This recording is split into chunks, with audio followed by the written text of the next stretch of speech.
The Mission Story: Praying for a Churchless Town by Andrew McChesney.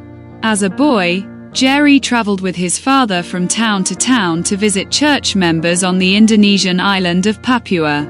His father, a Seventh-day Adventist pastor, would stop from time to time outside a town that didn't have an Adventist church. "Dear God," Father prayed, "please bless this town by giving it an Adventist church one day." Jerry saw God answer those prayers. In one town, a church was established 5 years after his father prayed. In another town, a church opened 20 years later. Jerry followed in his father's footsteps and became a pastor in Papua. As he visited church members around Sentani Lake on one occasion, he was inspired to see several churches that had been planted in towns that his father had prayed for years earlier. But then he saw a town on Sentani Lake without any Adventist church and any Adventists. His small boat passed the town of Yoboi as he sailed to another town with church members. Jerry remembered his father's habit of praying for towns without churches, and he asked the boatman to slow down. He wanted to pray for Yoboi. Bowing his head, he said, "Dear God, please bless this town by giving it an Adventist church one day." What happened next, he only learned about later. A prominent resident of the town happened to travel to Israel for a Holy Land tour 2 months after Jerry's prayer.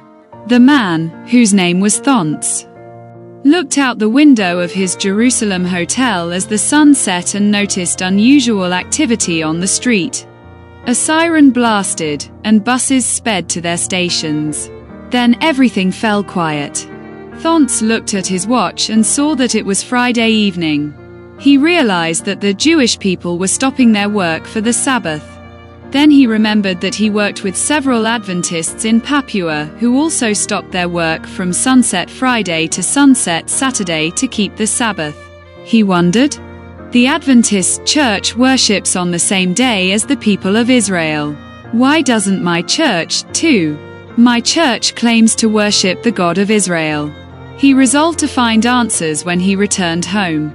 Back in Papua, he went to an Adventist church in a neighboring town and learned that it was holding evangelistic meetings.